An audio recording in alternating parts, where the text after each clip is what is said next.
Amém. Abra sua Bíblia comigo em Atos, capítulo 17.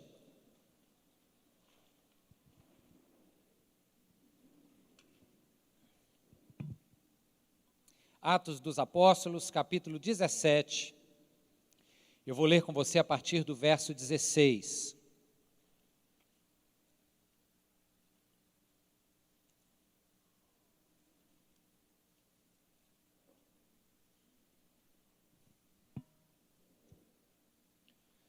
Atos 17, a partir do verso 16. Enquanto esperava por eles em Atenas, eles quem? Silas e Timóteo, parceiros de viagem e de missão com o apóstolo Paulo. Enquanto Paulo os esperava em Atenas, ele ficou profundamente indignado ao ver que a cidade estava cheia de ídolos. Por isso, discutia na sinagoga com judeus e com gregos, tementes a Deus, bem como na praça principal todos os dias com aqueles que por ali se encontravam. Alguns filósofos epicureus e estoicos começaram a discutir com ele. Alguns perguntavam: o que está tentando dizer esse tagarela? Outros diziam: parece que ele está anunciando deuses estrangeiros, pois Paulo estava pregando as boas novas a respeito de Jesus e da ressurreição. Então o levaram a uma reunião no Areópago, onde lhe perguntaram: podemos saber que novo ensino é esse que você está anunciando? Você está nos apresentando algumas ideias estranhas e queremos saber o que elas significam. Todos os atenienses e estrangeiros que ali viviam não se preocupavam com outra coisa senão falar ou ouvir as últimas novidades. Então Paulo levantou-se na reunião do Areópago e disse: atenienses, vejo que em todos os aspectos vocês são muito religiosos, pois andando pela cidade observei cuidadosamente os seus objetos de culto e encontrei até um altar com esta inscrição: ao Deus desconhecido. Ora, o que vocês adoram, apesar de não conhecerem, eu lhes anuncio.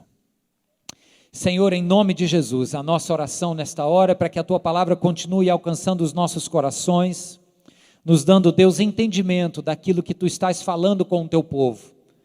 Desde, ó Deus, do que temos cantado, desde, Senhor, do que ouvimos, desde, ó Deus, deste cântico agora ministrado pelo Teu servo Fabiano, que outros deuses não roubem a nossa concentração aqui agora, tampouco, ó Deus, o nosso coração no nosso dia a dia. Dá-nos, Senhor, entendimento da Tua palavra, nós te pedimos, em nome de Jesus, Deus. Amém. Amém.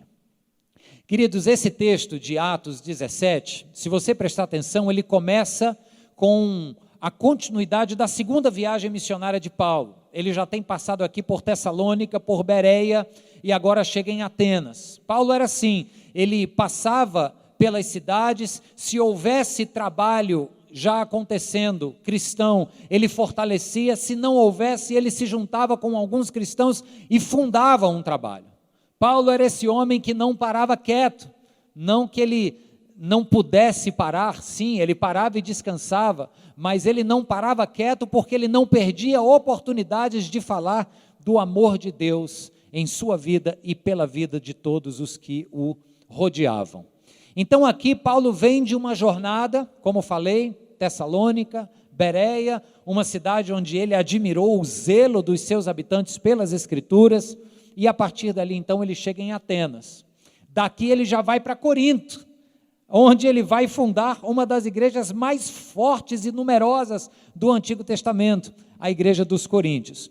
Mas aqui em Atenas, o apóstolo Paulo se depara com uma questão grave, porque não é preciso lhe dizer que Atenas era a capital intelectual do mundo grego. Nessa época, apesar do Império Romano dominar política e economicamente o mundo, quem dominava intelectualmente e culturalmente era a Grécia. O pensamento grego forjou a mente do homem antigo até os dias de hoje.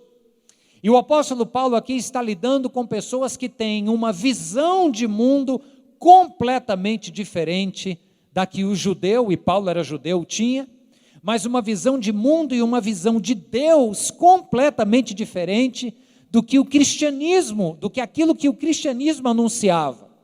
Então, esse problema que o apóstolo Paulo vai enfrentar agora é um problema sério, porque ele vai ter que não apenas expor a mensagem do evangelho, mas ele vai ter que traduzir esta mensagem à luz das confusões que o povo da época fazia. Pensa comigo, o grego de antigamente, nesta civilização aqui do século I, pensava de maneira politeísta, muitos deuses. E dentro deste politeísmo, a prática de relação com o divino era uma prática pagã. Era como o paganismo, cuja essência é uma relação de troca. A divindade existe alheia à nossa realidade aqui, e ela precisa ser agradada em suas exigências. Na medida em que as divindades, sejam elas quais forem agradadas nas suas exigências, nós seremos abençoados ou atendidos nos nossos pedidos aqui.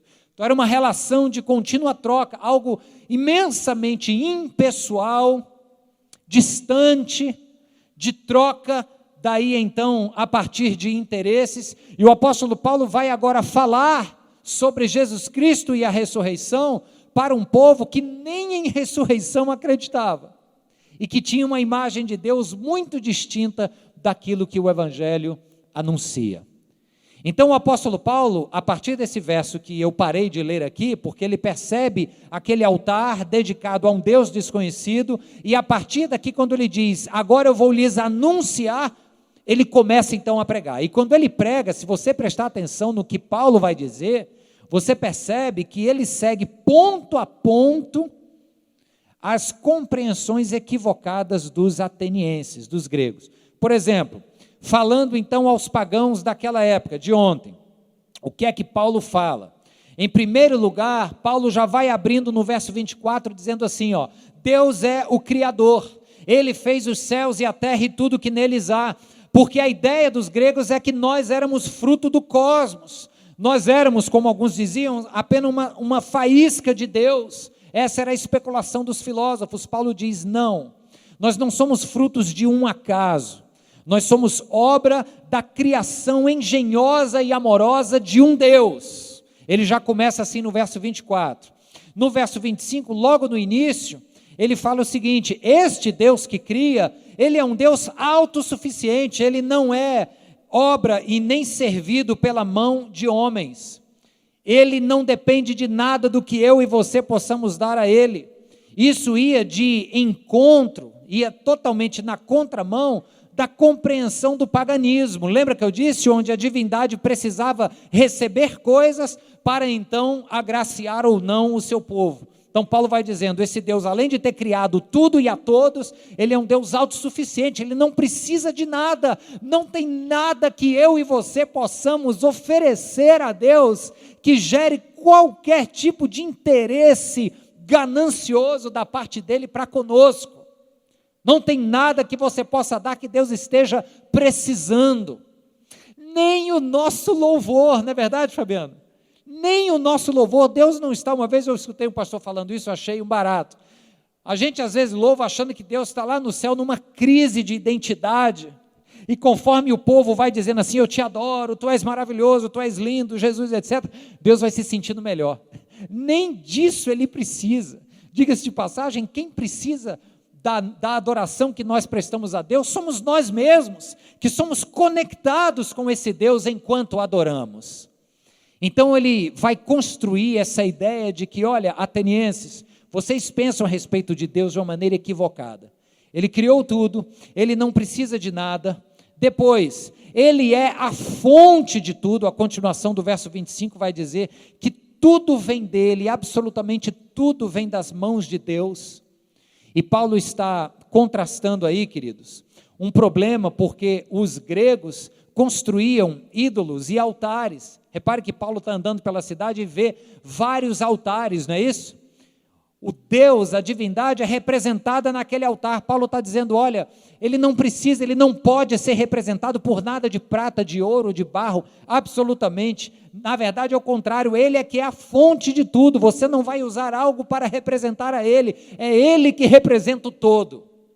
Depois, no verso 26 e 27, ele vai dizer que Deus criou a nós, homens, a partir de um só. Ele se refere a Adão. E ele diz algo interessante nos versos 26 e 27, ele diz que este homem foi criado já com uma predisposição natural de adorá-lo. Não é o homem que de repente escolhe que Deus, dentre vários, ele vai buscar para adorar. O Deus único Criador foi quem criou o homem, já com uma centelha de adoração em seu coração.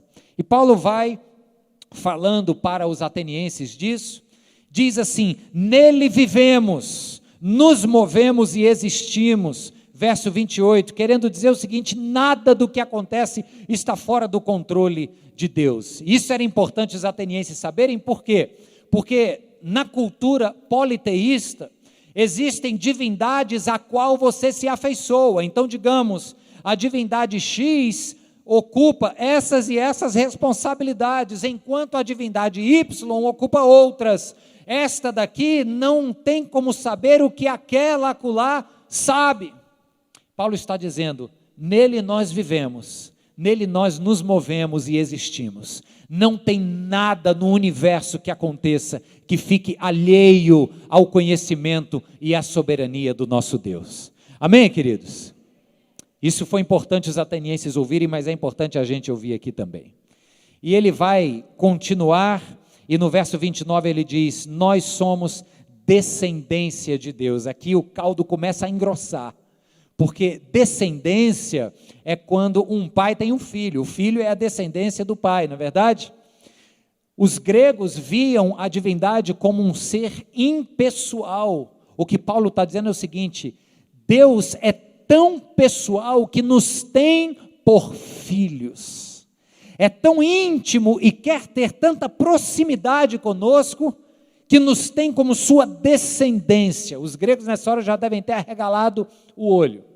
E aí ele termina então no verso 30 dizendo assim, no passado Deus não levou em conta essa ignorância. Que ignorância? A ignorância dos atenienses ali, que cultuavam outras divindades, que tinham uma compreensão de ser divino completamente distinta. Paulo está dizendo, olha, no passado é como se Deus tivesse passado por cima dessa ignorância de vocês, só que agora é diferente. A partir de Jesus Cristo, o que Paulo está dizendo é diferente. Ele nos chama a uma responsabilidade de arrependimento, buscarmos uma outra maneira de pensarmos, de crer, de agir.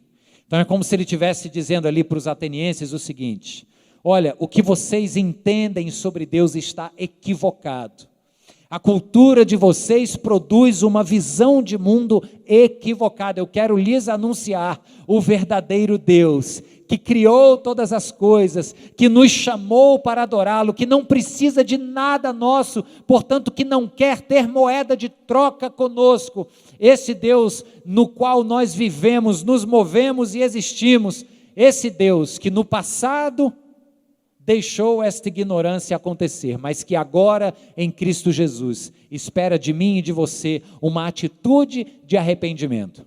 Esse é o Deus desconhecido que vocês ergueram um altar e escreveram agnostoteo, Deus desconhecido. É sobre esse Deus que eu quero falar.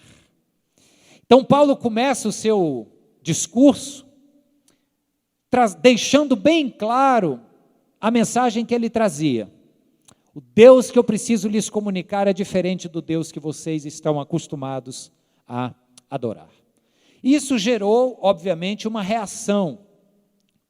E o verso 34 vai dizer que alguns se juntaram ao que Paulo estava falando. Dentre eles estava Dionísio, membro do Areópago. Por causa desse verso 34, eu posso arriscar com você, e por causa de outros detalhes na narrativa, que essa pregação de Paulo não foi muito bem aceita. Por que não foi muito bem aceita? Porque você vê que dentre os líderes do Areópago, que eram entre 20 e 40 intelectuais, a nata do pensamento ateniense, o texto bíblico relata apenas um. Não diz que muitos creram, diz que apenas alguns creram. E dentre os líderes, ou seja, aquela massa de influência intelectual, apenas um foi convencido pelo Espírito Santo. Uma mensagem que, ao ser ouvida, encontrou resistência no coração dos gregos. Por quê? Porque era uma mensagem, preste atenção no que eu vou lhes dizer, inconveniente às suas crenças e valores. O que Paulo falava estava sendo inconveniente à ideia que eles tinham a respeito de Deus. E onde é que eu quero chegar com isso, queridos? É porque da mesma forma que Paulo falou aos pagãos daquela época, eu creio que a palavra fala aos cristãos de hoje. Da mesma forma que Paulo precisou juntar todos num espaço, era o Areópago, aqui nós temos o nosso auditório. Da mesma forma que se juntou pessoas para ouvir naquele lugar, que a ideia que eles estavam tendo de Deus era equivocada, da mesma forma Deus nos juntou aqui hoje, para ouvirmos que talvez algumas compreensões nossas a respeito de Deus também estão equivocadas. E eu quero caminhar com você agora sobre o que esta igreja atual precisa ouvir. E volta os seus olhos comigo para o verso 16. Quando Paulo está passando lá por Atenas, ele diz assim: a cidade estava cheia de ídolos. Olha para mim e me responde, é ou não é verdade, queridos? Que esta cidade aí, apesar de no texto ser Atenas, poderia ser muito bem Fortaleza, poderia ser muito bem Rio de Janeiro, São Paulo, Curitiba, Quiterianópolis, Pedra Aguda, se bem que não é uma cidade, é uma regiãozinha, mas lá no município de Aracoiaba, poderia ser qualquer lugar. Por quê? Porque o nosso ao redor, a cidade ou o lugar do convívio do ser humano hoje em dia, é um lugar repleto de ídolos. E quando eu falo de ídolos, entendam, não estou me referindo apenas àquelas estatuetas de barro, de ouro, de bronze, ou seja, do que for. Eu falo de ídolos muito mais sutis e, portanto, muito mais perigosos. São ídolos que tomam o trono do nosso coração e nos roubam a alegria de servirmos apenas ao único Deus. Se olharmos ao nosso redor, nós vamos ver que a nossa sociedade está repleta de ídolos. Deixa eu lhe dar alguns exemplos. Claro que a gente fala, o exemplo mais pitoresco é o ídolo do dinheiro. E se você está minimamente ligado nas notícias, o que é que nós estamos vendo em tantos escândalos de corrupção, nesta patifaria que está a política atual brasileira? O que nós estamos vendo ali, queridos, é a entronização definitiva do ídolo do dinheiro, a sede pelo dinheiro, porque a partir dele virão influências, poder, autoprojeções. Que tipo de ídolo, além do dinheiro, eu também poderia nomear? O ego. O ego do ser humano, em primeiro lugar, o homem faz aquilo que lhe agrada, o homem pensa apenas nos seus próprios interesses, em primeiro e exclusivíssimo lugar. Tem também o ídolo da beleza física. Antigamente a gente dizia que era só das mulheres, mas também tem dos homens hoje em dia. A beleza física elevada a um patamar de divindade. Pessoas se gastando, se deixando consumir pela idolatria do corpo perfeito. Só um parêntese para você não entender errado o que eu estou lhe dizendo. O dinheiro pode ser bom, pensar no seu próprio bem-estar também pode ser bom, ficar bonito ou pelo menos saudável é muito bom. O problema é quando isso ocupa um lugar no coração, equivocado, um lugar de primazia, onde era para estar apenas Deus, e você tira Deus e coloca algo no qual você deposita a sua esperança de realização. Está claro, irmãos? Pastor Fabiano, domingo passado, falou sobre o perigo que pais e mães correm em colocarem seus filhos na posição de um ídolo, Pais e mães que idolatram filhos, como se toda a alegria e realização de pais estivessem nos filhos. A idolatria está por toda parte. Mas eu quero restringir ao que eu estou dizendo aqui, ao ídolo do dinheiro. Sabe por quê? Porque eu acho que dele deriva uma série de outras subidolatrias, se é que esse termo existe. É porque o homem adora ao dinheiro que uma série de outras mazelas acontecem. É ou não é, queridos? A própria palavra de Paulo escrevendo a Timóteo diz, porque o amor ao dinheiro é o quê?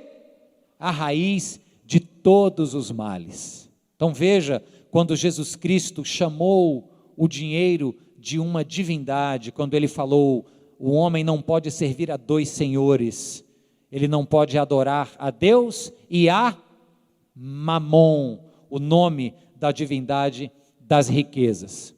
Este é um ídolo perigoso, sutil, e diante do qual muitos de nós, na igreja cristã, têm se curvado, infelizmente, queridos.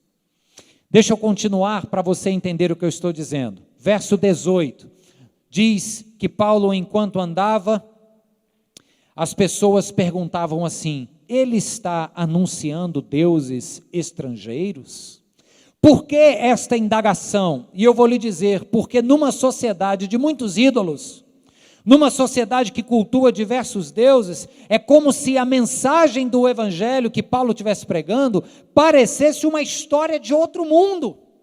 Pensa comigo, na nossa sociedade aqui que idolatra o dinheiro e o sucesso profissional acima de todas as coisas, você chegar e falar dos valores do reino de Deus, do evangelho de Jesus Cristo, alguém pode olhar para você e balançar a cabeça e dar de ombros e dizer assim, como é que é? Hello, que mundo é esse, meu amigo?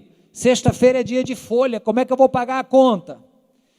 O mundo que se apega a este materialismo extremo, quando ouve o evangelho de Jesus Cristo, diz assim, não, isso aí é coisa de mulher, isso aí é coisa de fanático. É como o irmão disse, né? Tem casas que tem a parte das coisas da religião, né? Que bota as coisas, não, isso aí é relegado a uma área chamada religião, a gente não dá muita atenção para ela não, de segunda a sábado.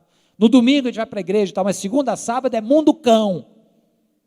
Esse é o mundo que a gente vive. Então, quando Paulo foi falar de Jesus Cristo num lugar onde imperava a idolatria, o excesso de deuses fez com que aquelas pessoas perguntassem, que história é essa? Isso é uma história de outro mundo? Isso é coisa estrangeira? O que é isso?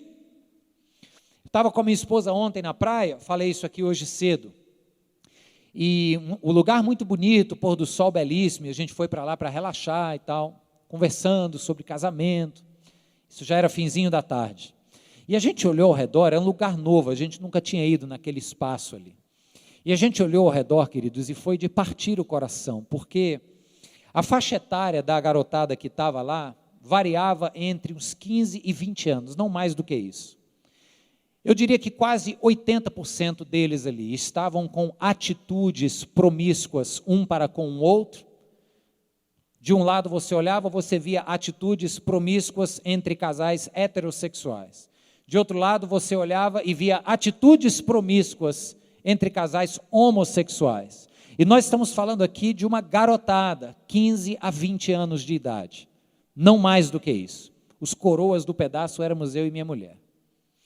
E eu fiquei pensando o seguinte, meu Deus, se eu levanto naquele lugar, de Bíblia na mão, e digo assim, convertam-se, raça de víboras, arrependam-se de seus caminhos maus, das duas uma, ou iam querer me calar a boca, fazendo chacota, me ridicularizando, e dizendo, ó o doido, ó o fanático, ou então, o que eu acho mais provável, eu ia me dar uma pisa, porque eu era minoria ali naquele lugar.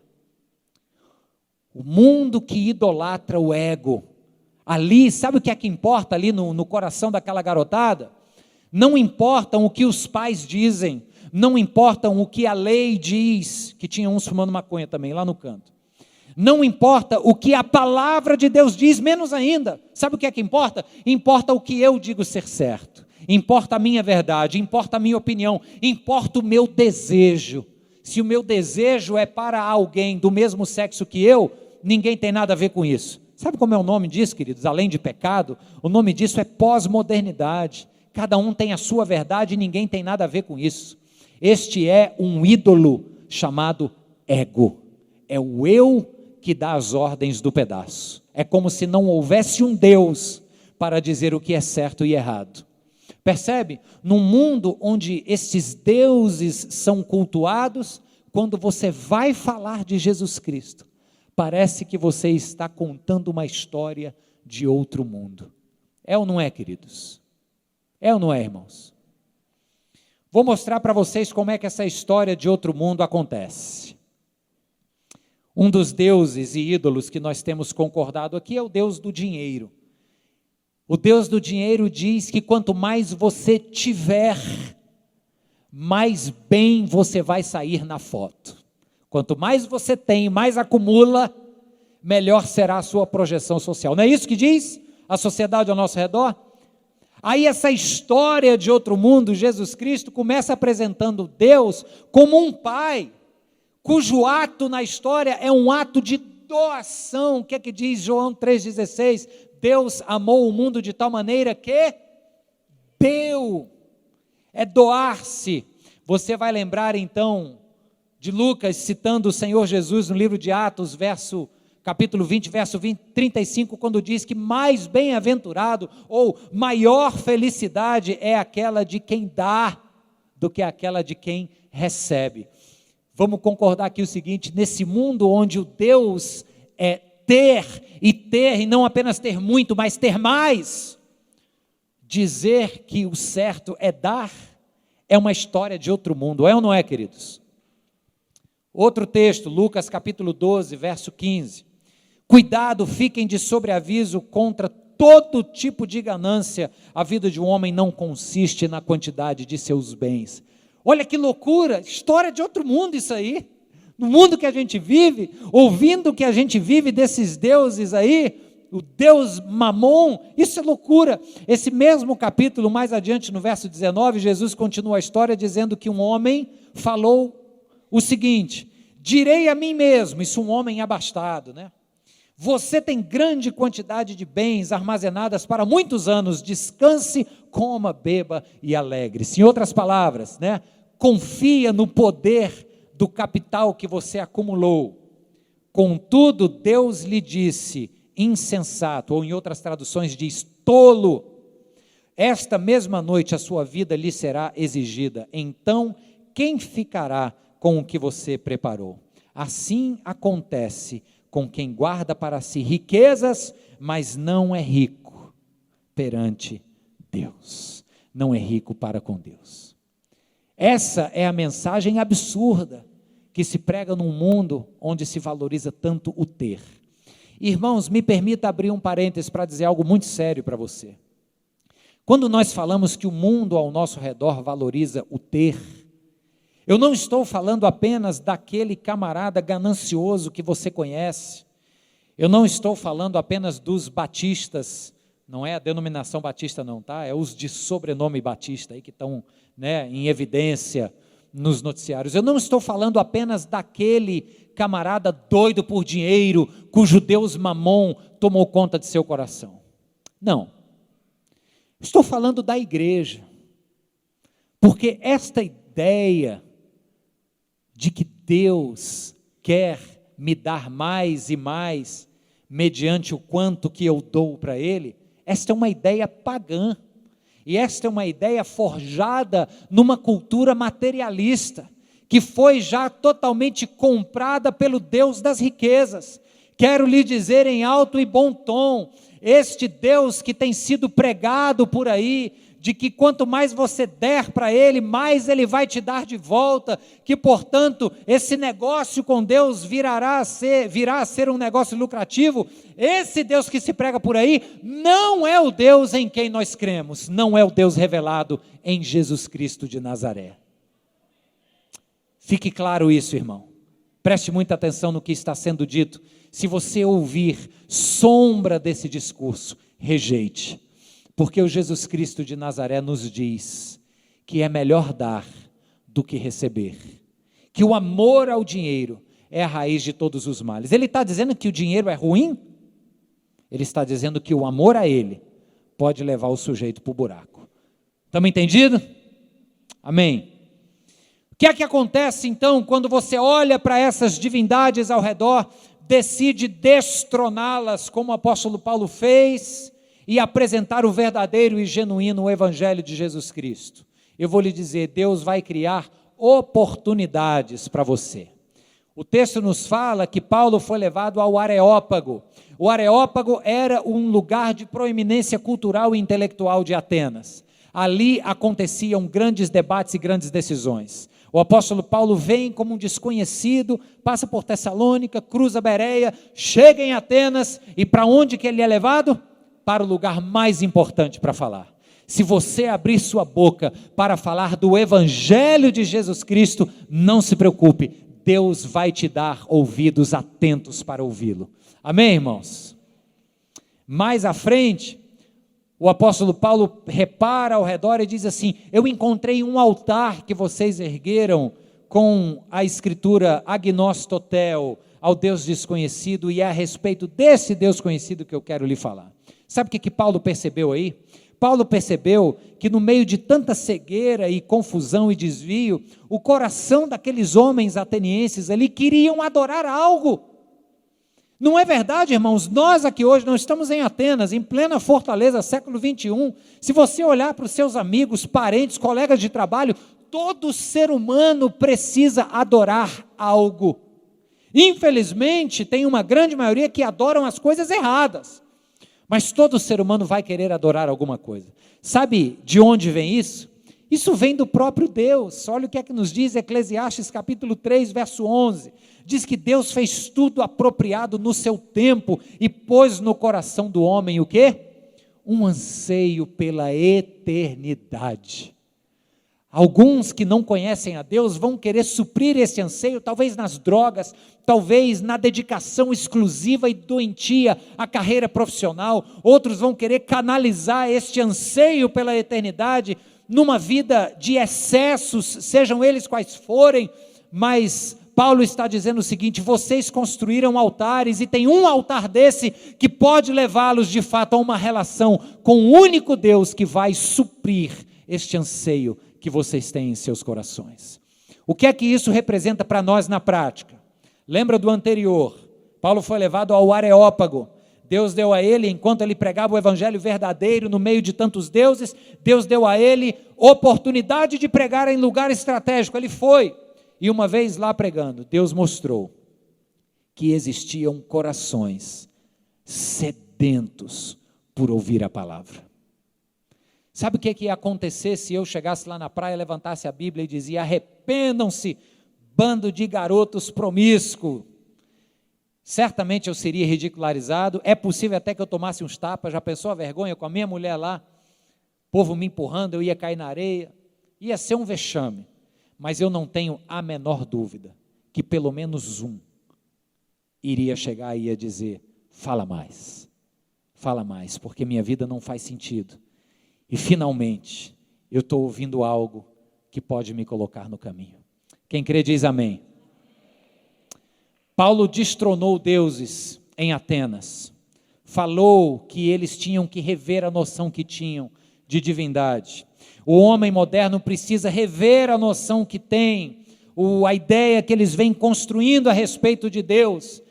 E eu oro para que Deus lhe use para ser esse instrumento, enquanto você mesmo reorienta a sua visão de que Deus não é esse papai do céu, papai Noel, que vai te dar tudo que você tem, quanto mais você entregar, mais ele retribui. Reorienta essa visão, porque isso não é Deus. Conforme você reorienta isso e anuncia o evangelho, 3 respostas vão acontecer. E foi o que aconteceu na pregação de Paulo em Atenas, e com isso eu encerro esta mensagem. A primeira resposta é daqueles que rejeitaram. Diz o texto lá no final do capítulo 17 de Atos, que quando Paulo começou a falar de ressurreição, e tem um porquê, eu não vou entrar no mérito, mas ele falou de ressurreição, tocou num ponto difícil para os gregos. E eles então fecharam um filtro, apertaram um mute no controle, sabe como é que é? Mute, prá! A respeito disso, nós não queremos ouvir. Ridicularizaram o tal do tagarela do Paulo e mandaram ele embora. E eles mesmos foram saindo. Rejeição. Vai haver rejeição. Fato. vai haver também procrastinação. Quando Paulo tocou no assunto ressurreição, outros disseram sobre esse tema, vamos ouvi-lo em outra oportunidade. Vamos empurrar, vamos deixar para amanhã. Você sabe como é que é essa situação, não sabe? Talvez você próprio já empurrou com a barriga. Eu estou falando aqui para você que reino de Deus é dar, é renúncia, é entregar-se, e chama-se a um compromisso, aí você diz assim, rapaz, está difícil agora, a empresa está devagar, vamos deixar a crise financeira no Brasil melhorar, aí depois eu dou mais, né? Sabe, Deus não precisa que crise financeira melhore ou piore. O nosso Deus é o alfa e o ômega, o princípio e o fim. Ele está acima de qualquer oscilação da história. Nele vivemos, nos movemos e existimos. Nada sai do seu controle. Só que uns empurram para frente, dizendo, não, amanhã eu assumo um compromisso firme. Então, enquanto uns rejeitam a mensagem, outros procrastinam, empurram com a barriga. Mas também tem aqueles, queridos, que se juntaram a Paulo e creram no que ele estava pregando. Esses são, dá para passar aí, querido, por favor? Esses são os que saíram do Areópago convertidos no Senhor Jesus e foram participantes de um novo estilo de vida.